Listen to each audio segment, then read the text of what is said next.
Terima kasih Encik Nur Azman dan selamat sejahtera dan selamat petang semua. Dan selamat petang juga kepada pembentang kita Puan Nabilah. Ya, terima kasih kerana meluangkan masa untuk pembentangan petang ini, dan kepada semua yang dapat bersama untuk sesi pada petang ini. Saya mulakan dengan tajuk hari Jumaat kita pada hari ini, iaitu Accidental Manager. Selalunya kita terdengar bahawa dalam sebuah organisasi kita dilantik untuk menjadi anggota atau pihak pengurusan dalam sesebuah organisasi. Saya kata secara umum, tapi rujukan untuk kita yang ada dalam bidang pendidikan ialah khususnya pelantikan sebagai ahli pengurusan atau pasukan pengurusan sesebuah organisasi maupun di peringkat sekolah, PPD, JPN dan KPM umpamanya. So, accidental manager ni saya akan sebut macam mana boleh wujudnya istilah accidental manager. Can I have the next slide please? Ada kata-kata hikmah daripada Janet Cropper. Leadership isn't a title. It's a multifaceted skill set with a profound impact on individuals, teams and organizations.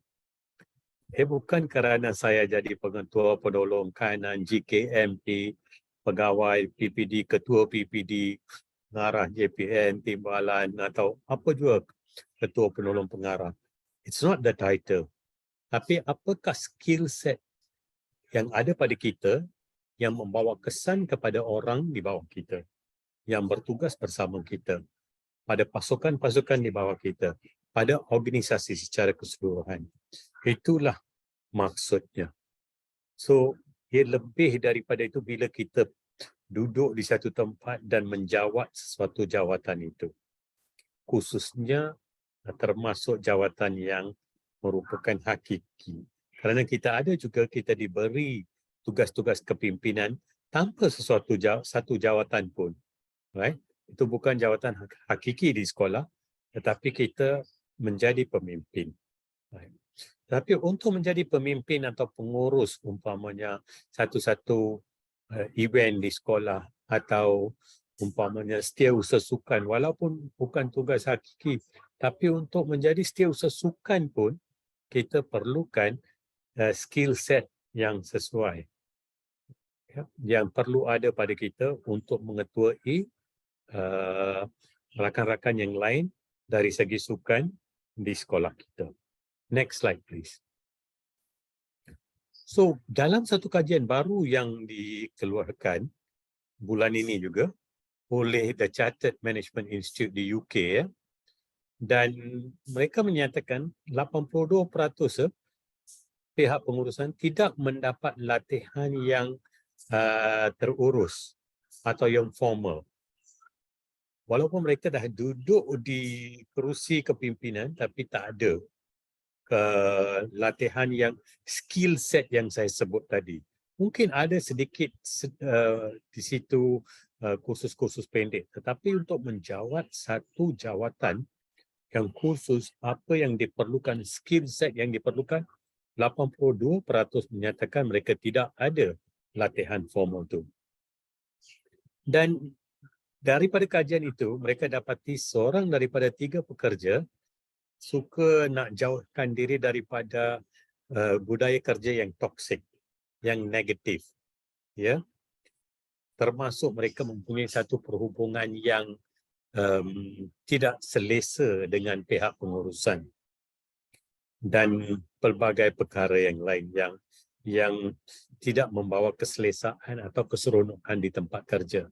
Kadang-kadang di setengah tempat, orang walaupun gaji dia kurang, tapi dia sanggup bekerja kerana happiness index. Dia seronok kerja di situ. Kita cikgu, kita nak ke sekolah, kita nak seronok kerja. Kadang-kadang kalau walaupun beban tugas tu banyak, tapi kita seronok kerana faktor-faktor lain yang mempengaruhi DNA kita untuk terus nak seronok dan kekal di situ.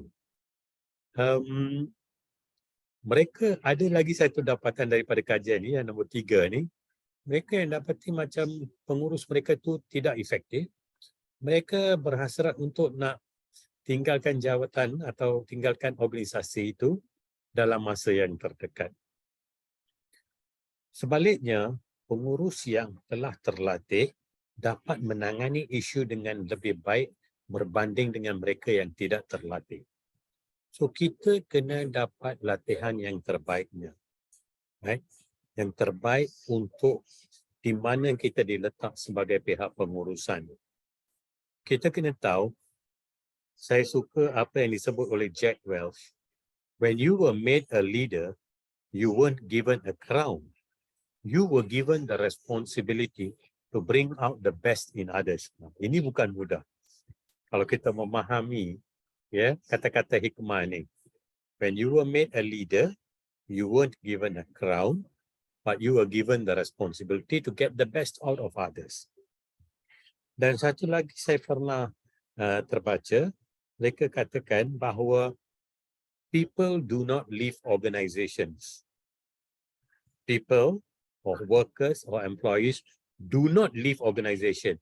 They leave leaders. Kadang-kadang mereka suka, rakan-rakan di sekolah tu semua suka. Tapi mereka tinggalkan organisasi kerana pengurusan. So kita sebagai pihak pengurusan, kita selalu kena faham nadi pekerja kita, staff kita. What is the pulse? Kita kena faham apakah nadi itu. Apa sensasi di bawah sana. Kita tak boleh. Kerana kita nak kekalkan staff kita, kita nak kekalkan indeks keseronokan kerja itu. Pada masa yang sama, kita dapat mencapai apakah hasrat atau matlamat organisasi termasuk objektif yang nak dicapai. So, ini adalah zaman yang berbeza. Kita ada zaman, saya pernah sebut beberapa kali, the Industrial Revolution. Lepas tu ada revolusi informasi. Sekarang ini kita ada revolusi emosi. Saya ulang. Kita datang daripada revolusi industri, kita berganjak ke revolusi informasi. Sekarang kita berada di revolusi emosi. Maka kalau kita pemimpin, kita kena jaga homeostasis emosi dalam kalangan staf kita. Bukan perkara yang senang, tetapi itu adalah satu panggilan yang kita harus memenuhi. Kalau kita nak move forward, kita deal dengan generasi-generasi yang berbeza dalam satu organisasi. Kita ada millennium, kita ada Z generation, kita ada baby boomers. Saya adalah daripada kalangan baby boomers. Dan setiap satu generasi, ini kita mempunyai DNA yang berbeza.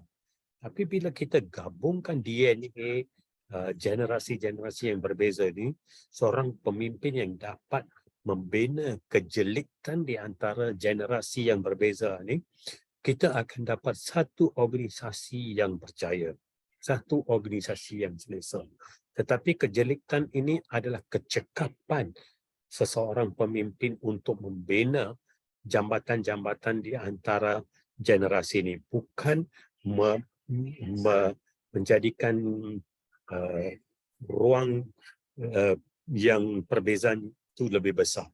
Kita nak merapatkan, dan mereka yang dapat merapatkan intergenerational gap itu akan mendapat satu organisasi yang berjaya, dan ia boleh dibuat dan pernah dibuat oleh banyak organisasi. Di sekolah perkara yang sama berlaku. Guru novis yang baru masuk, lepas tu kita ada guru yang dalam mid career, dalam 40-an, hujung 30-an umur mereka, dan kita ada yang umur 50 ke atas. So kita nak bina satu kejelikan di antara generasi-generasi. Next slide please. So who is the accidental manager? Dia hebat dari segi subject matter. Dia guru bahasa yang hebat umpamanya. Saya guna contoh saja. Tetapi dia diberi kepimpinan tu, GKMP itu secara by chance. by chance.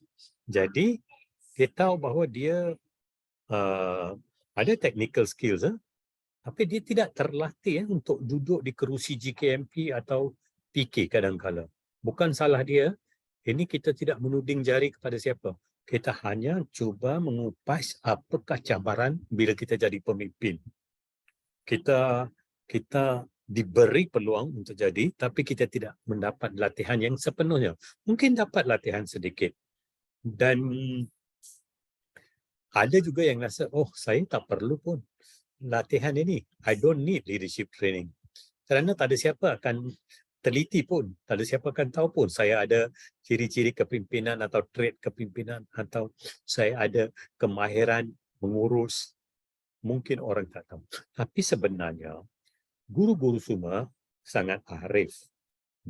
Mereka dapat tahu siapa yang boleh memimpin mereka dan siapa yang tidak dapat mengurus operasi sesebuah unit yang kecil itu. So, bukan salah mereka, kadang-kadang mereka tidak ada critical leadership skill tu yang amat perlu. Mereka tidak mempunyai tingkah laku yang diperlukan untuk memimpin, untuk menggerakkan dan untuk memberi inspirasi kepada pasukan-pasukan kecil yang ada dalam sekolah, di PPD atau dan sebagainya.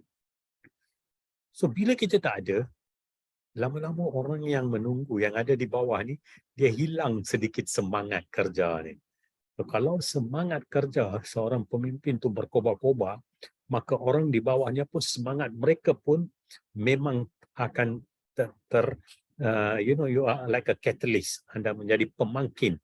Maka semangat mereka akan termangkin. Bukan senang tetapi kita kena buat. So, ahli-ahli dalam mobilisasi kita mungkin hilang hala tuju, motivasi, sokongan dan moral, semangat kerja itu dan produktiviti. So kalau kita nak dapatkan semua ni, kita kena cari latihan yang boleh membina kemahiran yang diperlukan. Apakah yang diperlukan? Can we look at the next slide, please? Kita memerlukan kemahiran, kita memerlukan nilai dan tingkah laku yang terpuji untuk menjadi pengurus dan pemimpin ini. So, kenapa? Kalau kita mempunyai skill set ini, maka kita boleh menjadi visionary leader, kita boleh menjadi teladan yang baik. Nombor 3, kita membina satu keyakinan di antara jaringan kerja. Kita boleh memberi empowerment, professional empowerment kepada staf kita. Kita boleh bersama-sama memimpin dalam penyelesaian masalah dan memastikan bahawa productivity tadi saya sebut, team performance itu optimum. So, 6 perkara ni boleh berlaku kalau kita ada skill set, value dan value. Tapi kalau kita tidak ada, mungkin ada di antara ini tidak akan berlaku. Semalam saya bersama dengan campus director yang baru di Matrix International School dekat Sendayan, Seremban, ya.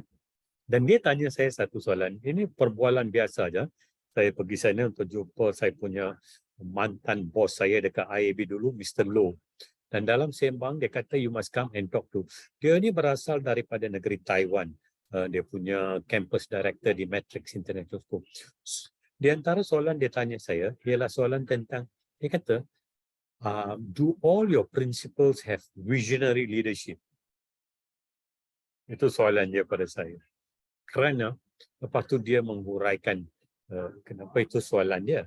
Dia kata pemimpin ni, nombor 1 ni sangat penting. You must set the vision for your organisation. Kalau kita tak tahu hala tuju, kita tak tahu nak bawa ke mana, maka kita akan buat apa yang dalam pengurusan kita panggil BAU, business as usual. The must do aja. Alah cari makan. Buat yang patutnya aja. Nak dapatkan hala tuju dan lihat light at the end of the tunnel, kita tak nampak. So having visionary leadership ini sangat penting bagi kepimpinan dalam mana-mana organisasi, khususnya termasuk untuk sekolah. Kita ada 100 orang guru, 150 orang guru di bawah kita. So kita bagaimana kita nak menetapkan satu hala tuju yang menjadi matlamat bersama dalam semua dalam organisasi itu. Bukan mudah, tetapi itulah panggilan kita sebagai pemimpin. That is the calling, ya. Rather than becoming, even though you do become an accidental manager, tajuk kita hari ini, tapi kita boleh meletak betul tugas itu kalau kita mencarilah ilmu dan kemahiran yang diperlukan supaya kita tidak kekal sebagai accidental manager, tapi kita boleh jadi that leading manager, yang boleh memimpin aspek pengurusan dalam organisasi, aspek pentadbiran dalam organisasi. Kita boleh navigate sebagai kapten kapal ini. Next slide, please. So, apakah key step yang kita boleh buat? Kalau kita nak capai daripada accidental, nak pergi kepada yang mempunyai kemahiran-kemahiran yang diperlukan.